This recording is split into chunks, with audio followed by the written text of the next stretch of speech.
et bienvenue sur Écran Neji. On se retrouve aujourd'hui en compagnie de Shinmoku et d'Azolis pour parler du film Sucker Punch. Sucker Punch est un film américain réalisé par Zack Snyder en 2011. Donc on a une héroïne principale qui s'appelle donc Baby Doll et qui est placée en asile psychiatrique par son beau-père qui a tué sa femme et sa fille, donc la petite sœur de Baby Doll. Et donc il la place dans cet institut pour la faire taire, pour la faire passer pour folle, pour pas du tout être inculpée de meurtre ou quoi. Donc elle se retrouve là-dedans, et donc elle est vite submergée par tous les événements. Par tout un flot d'émotions, voilà. Et donc elle va découvrir un atelier thérapeutique mis en place par la psychiatre de l'asile, qui consiste à jouer un rôle, jouer comme une pièce le de traumatisme théâtre, en fait, voilà c'est ça. Rejouer le traumatisme en le faisant à sa sauce. Et donc elle va développer 2 niveaux d'imaginaire qu'on va pouvoir découvrir tout au long du film, imbriqués les uns dans les autres. Donc un premier niveau qui va être un niveau cabaret, dans lequel, cabaret prostituée, dans lequel elle va voir ses camarades, je dirais camarades, mais je sais pas comment camarades et dire, elle aussi. Voilà. Elle en tant que prostituée, donc avec l'infirmier, je crois, Blue Jones, l'infirmier Blue Jones, oui, qui en fait se retrouve à la tête de ce réseau de prostitution, voilà. Et qui va les vendre à des clients et les faire danser pour les clients. Et le 3e niveau d'imaginaire, elle va rencontrer un sage qui va lui donner une mission dont elle ne connaît pas la solution, mais qu'elle sait qui va lui permettre de s'échapper dans le monde réel en fait. Et donc ça va se diviser comme ça en plusieurs missions, et dans le cabaret, elles vont essayer de trouver une solution pour s'enfuir, et elle va leur expliquer que c'est par ces missions qu'elles peuvent s'échapper. Voilà. Donc voilà. Donc après, niveau explication qu'on pourrait avoir du scénario. C'est très bien fait. C'est super bien fait, parce qu'on a quand même tout ce qui se rapporte à la réalité, puis au rêve, qui se mélange, et toutes ces actions que font les personnages, que font les décors, c'est juste impressionnant. En fait, on pourrait croire que c'est un film d'action, mais c'est pas du tout un film d'action. C'est-à-dire qu'il y a énormément d'action, mais c'est un film qui est avant tout super psychologique. Parce qu'on est vraiment totalement que dans l'imaginaire et dans la manière de gérer la situation qui se déroule. Donc c'est-à-dire que c'est la merde dans l'hôpital psychiatrique. Il faut savoir qu'elle sait que dans quelques jours, elle va subir une lobotomie. Parce que son beau-père a payé devant elle l'infirmier pour que justement il lui fasse une lobotomie, pour qu'elle devienne un légume, je crois, selon leurs mots, et qu'elle puisse jamais révéler la vérité sur ce qui s'est passé. Donc elle le sait, elle panique, et le premier changement de perception et de passage entre réalité et fantasme va se faire lorsqu'elle va imaginer la lobotomie. Ouais. Là, les autres personnages qui ont le visage de patientes de l'asile, vont commencer à se lever et dire bon voilà, maintenant tu arrêtes, les gens changent, et en fait c'était une pièce de théâtre, et c'était le passage cabaret. Donc ça, on passe dans le cabaret, elle répétait une pièce où Sweet Pea donc jouait le rôle de Baby Doll lobotomisée en fait. Mm-hmm. Et les autres jouaient le rôle des infirmières, et donc là on a le premier passage, et c'est à un moment où justement Baby Doll se retrouve de nouveau dans une situation de stress, mais cette fois dans son imaginaire. C'est-à-dire qu'on va lui demander de danser.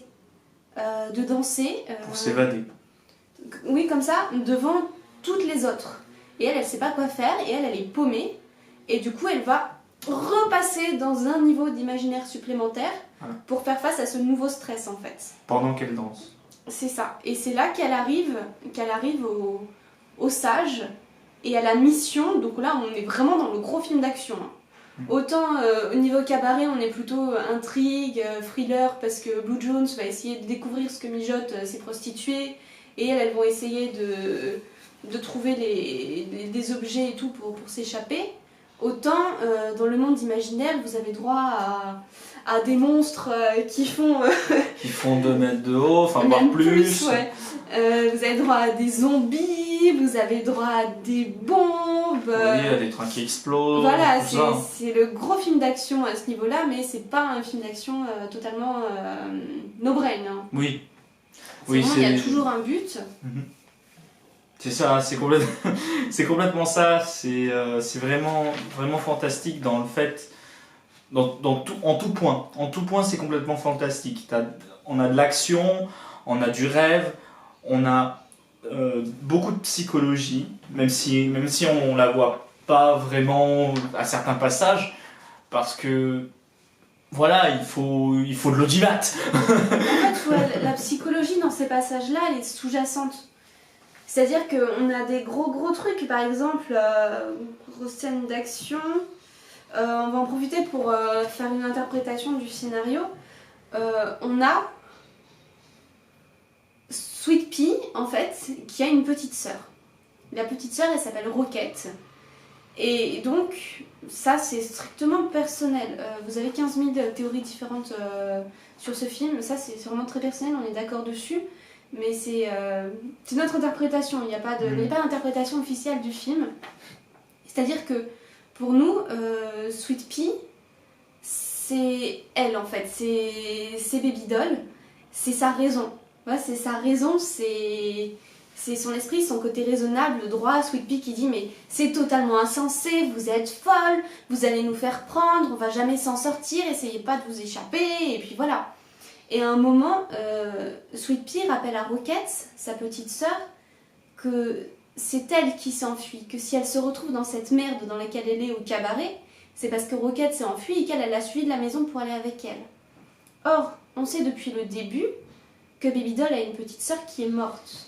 Petite sœur qu'elle a tenté de protéger, comme Sweet Pea le fait avec Roquette, et qu'elle a suivi en imaginaire, en retrouvant Roquette et en s'enfuyant dans un monde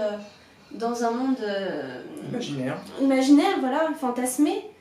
Et donc on retrouve bien le parallélisme, je trouve, entre les deux personnages. Et donc, dans ce monde imaginaire, elle est censée affronter les traumatismes subis, en fait. Et donc c'est dans un moment d'action pure où on a l'impression que ça n'a aucun sens ni rien, que Sweet Pea se retrouve avec Roquette. Roquette qui n'a plus le truc pour s'échapper, qui fonctionne plus. Et Sweet Pea veut l'emmener avec elle, mais elle ne peut pas. Et donc Roquette va lui dire « Paf ! Eh ben tu t'en vas !» Et elle va l'obliger, elle va actionner son truc pour qu'elle s'enfuit. Son truc. Ouais, mais je sais pas comment ça s'appelle. C'est un jetpack. Jetpack, voilà. Je savais pas. Voilà. Donc voilà, le jetpack à Roquette est défaillant, alors qu'ils sont en situation de crise.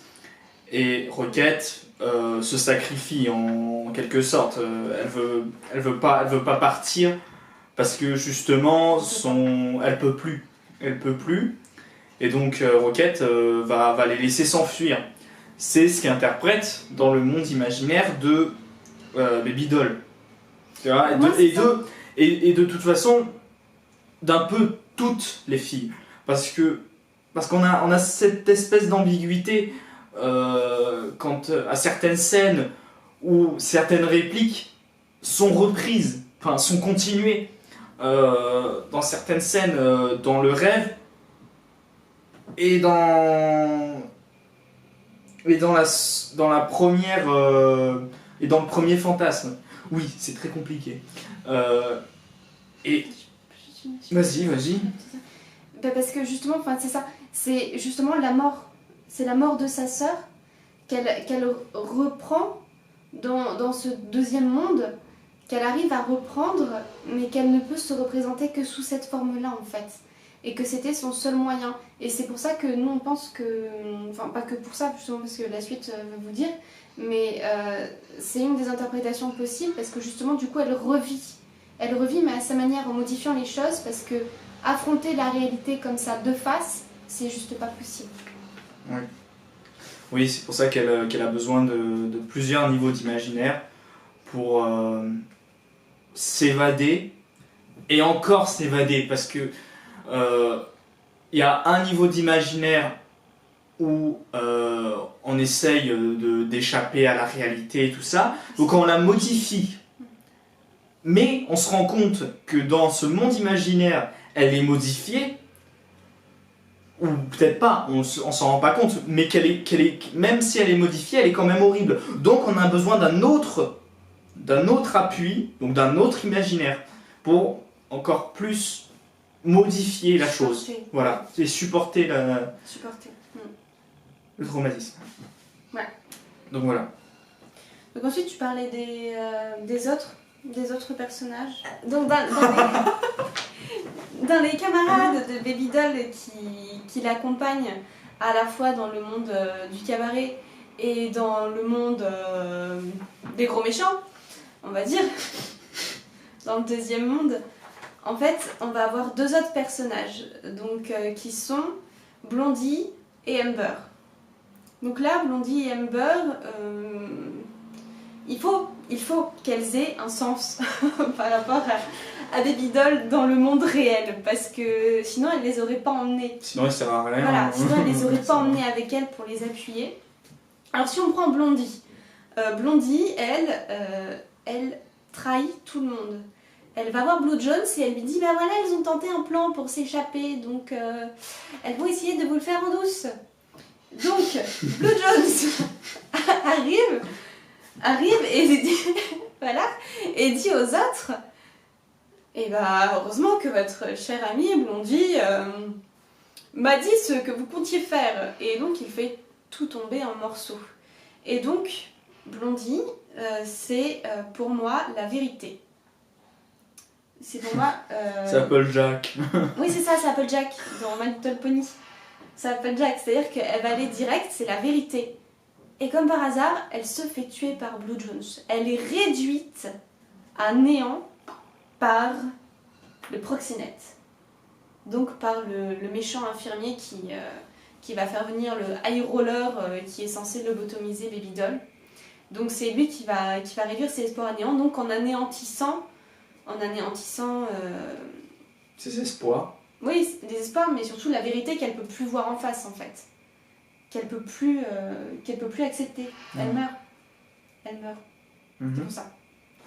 Ensuite, on a dû faire des notes en fait sur notre interprétation du scénario tellement c'est compliqué. Ensuite, Amber, c'est sûrement la plus courageuse en fait. Dans le monde des gros méchants, c'est sûrement la plus courageuse parce que Baby Doll elle fait tout, mais elle a peur. Amber, on ressent pas de c'est peur. celle dans le méca. C'est une tête brûlée, quoi. Ouais. Ah oui. C'est une tête brûlée. C'est vraiment le courage. Le courage tué par Blue Jones également, donc réduit à néant en même temps que le moment où elle peut plus affronter la vérité en face. Et à un moment où elle peut plus affronter la vérité en face, elle perd le courage de l'affronter. Donc elle meurt aussi. Donc moi c'était ça qu'il y avait. Donc ça nous fait au final 5 personnages qui vont... Enfin 5 personnages, oui. Il y en a d'autres, hein, mais là c'est les 5 personnages qui nous intéressent, qui vont vivre dans les 3 niveaux. Donc la réalité, le premier niveau, le fantasme du cabaret, et le troisième niveau, le fantasme des méchants. Et là, mais ce qui est bien, c'est qu'on arrive à voir... on le voit complètement, le troisième niveau. C'est complètement déphasé, c'est un monde apocalyptique. Donc là, on comprend très bien qu'elle est en train de rêver. Le premier niveau, par contre, on a des doutes. On doute tout le temps. Voilà. Mais elles sont grimées. Enfin, moi, c'est à ça que je vois la différence, c'est que les couleurs sont plus chaudes. On n'est plus dans des couleurs aseptisées d'un asile, en fait. On est avec des maquillages, du fard, des couleurs chaudes, des clients. Enfin, c'est une ambiance où il y a beaucoup de monde et tout. Masqué. Alors que voilà. C'est une ambiance masquée. C'est ça, alors que dans l'asile, tout est froid, tout est vraiment asile, carreau blanc, et il n'y a personne à part 2-3 personnes qui font de la thérapie, c'est tout. Enfin, je dirais que la réalité, c'est justement le côté aseptisé d'un asile, c'est que c'est clean, c'est complètement clean. On a des couleurs vraiment dégueulasses dans le fait que, bah, oui, tu fais pas un film de fou sans être un petit peu, tu vois, avoir les murs un peu bizarres et tout ça. Mais on ressent vraiment les contrastes. C'est ça qui est marrant. Ouais, et donc les 5 personnages, en fait, du coup, ce sont les 5 qui sont des morceaux éclatés d'elle-même, en fait, qui lui permettent d'essayer de se comprendre dans ces autres mondes et d'essayer de voir. Et donc, ce qui fait penser surtout, moi, ce qui m'a convaincue, en fait, parce que j'avais des doutes durant le film, mais ce qui m'a vraiment convaincue, c'est la fin du film. C'est-à-dire qu'à la fin du film, il y a après la mort de Blondie, donc la vérité, machin, Amber, le courage qui disparaît, tout ça, on a le high roller, on a le passage de la lobotomie. Et on a Sweet Pea qui, elle, dans le niveau d'imaginaire premier, réussit à s'échapper. Réussit à quitter ce cabaret, à quitter Blue Jones et tout, et elle s'enfuit dans un train qui part très loin. Et donc, si vous vous souvenez bien, pour nous, Sweet Pea, c'est la raison. C'est la raison de Baby Doll. Or, le train s'éloigne au moment où il y a la lobotomie. Donc, j'en déduis que... Il n'y a plus de raison. Il n'y a plus de raison, en fait. C'est la raison qui s'échappe, qui, elle, réussit à s'enfuir et qui finit par rejoindre le reste en s'éloignant suite à la lobotomie, en fait. Du coup... La raison qui ne meurt pas, qui s'en va loin, très loin, un endroit où on ne pourra plus la retrouver en fait. Un endroit où on ne pourra plus la retrouver, mais qui est quand même celle de Baby Doll, donc qui a fini par accepter la mort de sa sœur et par renoncer à un espoir d'échapper au sort que son beau-père veut lui faire subir. C'est pas un film optimiste. Ouais. On n'est pas du tout dans un film. On n'est pas dans un film optimiste, et clairement parce que le cabaret n'est pas choisi par hasard en fait. C'est-à-dire que quand elle arrive, la thérapie par le théâtre, elle se fait sur une espèce de scène. Elle se fait sur une espèce de scène dans l'asile sur laquelle il y a juste un lit et sur laquelle les patientes, du coup, vu que c'est un asile pour femmes, vont parler et vont tout rejouer en fait.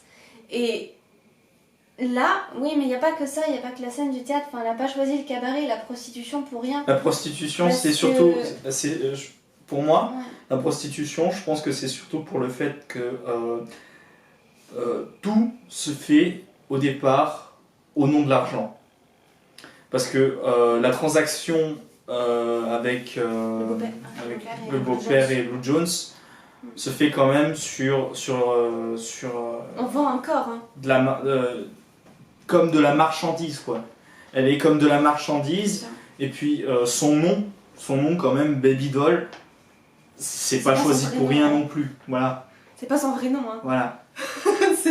c'est son nom de scène quoi. Je vais m'appeler Rainbow Dash. Non voilà, c'est son nom de scène. Mais aussi on a le cuisinier qui saute sur Roquette. Ils abordent son complexe, à mon avis, la question des abus de la part des infirmiers dans certains hôpitaux psychiatriques. Oui, mais aussi... Et de la vente des patientes, ça arrive. D'échanger une patiente dans un hôpital psychiatrique contre de l'argent, ça se fait. Oui, en effet, mais il n'y a pas que ça, il y a aussi surtout le traumatisme de Baby Doll, avec sa sœur, évidemment. Oui, mais ça, c'est rien à voir avec la prostitution. Non, mais j'expliquais tous les niveaux comme toi, tu le fais aussi. Voilà. Donc voilà, oui, bah c'est ça, mais en fait, c'est que ça, en fait, c'est mon imaginaire. C'est que d'essayer de les appréhender d'une manière supportable, d'une manière vivable. Mais justement, en fait, c'est que tout son décor, il est issu de l'ambiance qu'il y a autour d'elle, en fait. Ouais. Et c'en est vachement imprégné. C'est pour ça que l'ambiance cabaret, elle peut plus, quoi. Elle peut plus parce que même ça, elle se dit, bah putain, c'est pas beaucoup mieux en fait. Hein. Non. Non, parce qu'elle n'arrive pas, à se trouver un monde où elle réussit à sortir, enfin à gagner quelque chose. Quoi. Il y a des moments de victoire, évidemment, parce que sinon, le film, il serait pas là. Mais il n'y a pas vraiment de victoire, quoi. Non, la seule victoire, c'est qu'elle... Elle embêtera plus son beau-père. Donc il pourra vivre toute sa vie totalement impunément. Donc c'est la seule victoire, c'est celle du beau-père au final. Oui. Et celle de Blue Jones qui se fait du fric. C'est pas de la victoire. Bah pour eux aussi. Pour eux, mais non, mais la seule victoire pour elle, je te Mais elle, il n'y a pas de victoire, sa vie elle est foutue. Voilà, mais... Optimisme. Non, mais en fait c'est ça, sa vie elle est foutue, mais on nous montre comment elle y fait face. Voilà, c'est ça. Et c'est en ça que moi j'ai trouvé le scénario absolument génial. Donc si vous voulez déprimer, c'est un bon film. Bah après, ça dépend parce qu'il y en a certains qui l'ont vu, ouais mais ils n'ont pas aimé en tant que film d'action, ils ont trouvé ça nul. Oui, parce qu'au final, non, c'est pas de l'action qu'on veut dans ce film. C'est du psychologique, c'est du psychologique particulièrement bien fait et puis voilà. Étudié, ils ont pas fait n'importe quoi. Hein. Vous allez dire c'est totalement aberrant alors que c'est pas aberrant du tout quoi. C'est vachement bien étudié. Exactement. Ça me rappelle d'ailleurs, pour faire un parallèle, parce qu'on peut en faire ici. De toute façon, il n'y a que des spoilers ici, donc... Bah oui. En fait, on peut pas le raconter sans spoiler. C'est ça qui est en plus ambigu. Ouais. Parce que c'est un film très complexe que tu peux pas ne pas le raconter sans spoiler. C'est comme Doctor Who. Tu peux pas le raconter. Tu peux pas raconter Doctor Who à des néophytes. Bah si, moi on me l'a raconté et franchement je me disais putain ça a l'air vraiment, vraiment nul. Un mec qui voyage dans le temps dans une boîte bleue, j'ai trouvé ça... C'était ridicule, c'était nul. C'est un alien en fait. Alors, c'est ça, alors nul, c'est un alien, tu vois, qui doit... Non mais c'est ça, vraiment, on m'avait rebuté complètement. Hein. Ça me donnait pas du tout envie de regarder. Il a fallu que je regarde pour aimer. Quoi. Donc, Maintenant, il est addicté. Oui, mais chut. Oui, maintenant c'est hors sujet. Donc oui, pour faire le parallèle avec ce film, il y a un manga, enfin un animé, c'est Black Rock Shooter. C'est la même chose. Enlever tout le côté psychiatrique et tout ça, mais rajouter juste quelqu'un de la vie quotidienne qui, dans sa tête, se représente ses émotions par une version différente de lui, qui a un autre nom d'ailleurs, hein, Black Rock Shooter par exemple, voilà, il y a un autre nom parce que voilà, c'est différent, c'est quelqu'un qui se bat, et avec ce personnage qui représente les émotions de la personne, en fait. Voilà, il se bat contre les émotions des autres. Alors, quand tout va bien, quand on est amis, tout ça, tout va bien, ils sont contents, les guerriers ne se battent pas. Mais quand il y a une confrontation d'émotions, par exemple la colère avec la tristesse, eh ben, il y a un combat. Et je trouve que ça fait très bien le parallèle avec ce film, parce que c'est la même chose. Ces 5 filles, c'est des émotions. C'est des émotions différentes, c'est des manières de penser. C'est tout. Des morceaux de personnalité. Voilà, c'est des morceaux éparpillés. Voilà, parce que quand on voit la lobotomie, la première, quand il y a le coup de marteau... C'est là où toutes les filles, elles se désagrègent en fait. Voilà, c'est ça. On les voit se désagréger en se séparant les unes des autres. Voilà, et ça c'est beau, parce qu'on entend juste le ping, et puis... Ah non, je ne peux pas jouer cette pièce-là. Oscar. Vous êtes folle. Excuse-moi. Voilà.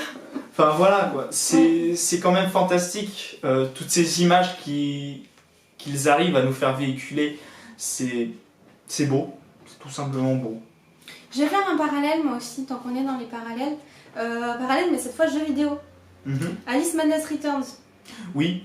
c'est exactement ça. Et là, en gardant le côté psychiatrique, c'est dans sa tête que ça se passe, parce que dans la réalité, ça ne peut pas se passer, parce que le monde entier, parce que la vie entière fait absolument tout pour que ce soit ingérable dans la réalité.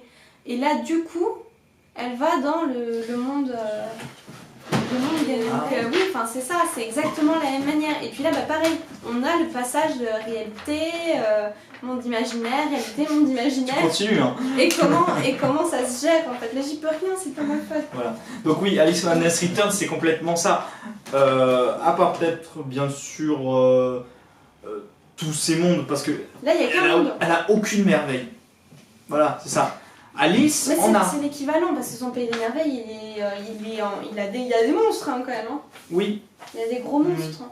oui, bah... Oui, Et ils sont il est très détruit, comparables. oui, c'est ça. Sauf que, oui, la différence, mais j'imagine que c'est pareil dans ton manga, j'ai pas vu, donc je sais pas, mais il n'y a qu'un seul niveau d'imaginaire.